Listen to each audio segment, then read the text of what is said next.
يعني نفس اللعبيه كمان بيهم. انت اليوم بالله خلينا نسميه، انا نحب نفهم حاجه، علاش ما نسميوش باللاعب اليوم دراجر قامت عليه فوضى كبيره ياس، والمطار والبني والدنيا وهذا كله يصير.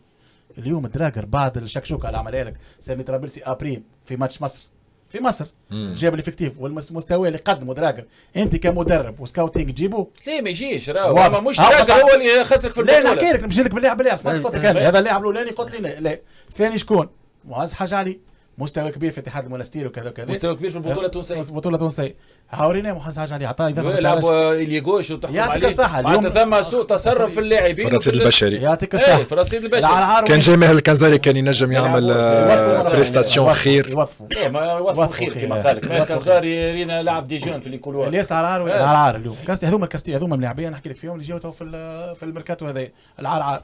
شفنا ديارا شويه بعد ما 10 يناير، شفنا دياكيتي شويه وبهداف نتاع الواحد ب 10 يناير.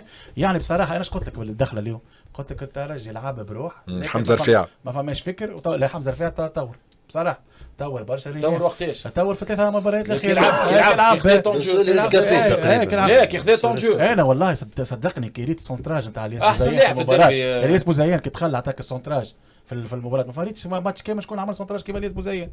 بصراحه فما كاليتي فما سوء توظيف فما حاجه في الترجي مدرخانه. نعم حسن توظيف حسن توظيف. اليوم فما حاجه في الترجي التونسي يمكن الاختيار كاستينج احكي لك راهو مش لاعبين فقط، يمكن الكاستينج كان وهذا صحيح وهذا صلاح. اليوم بالارقام الكاستينج بتاع المدرب كان غلط تحب ولا تكره.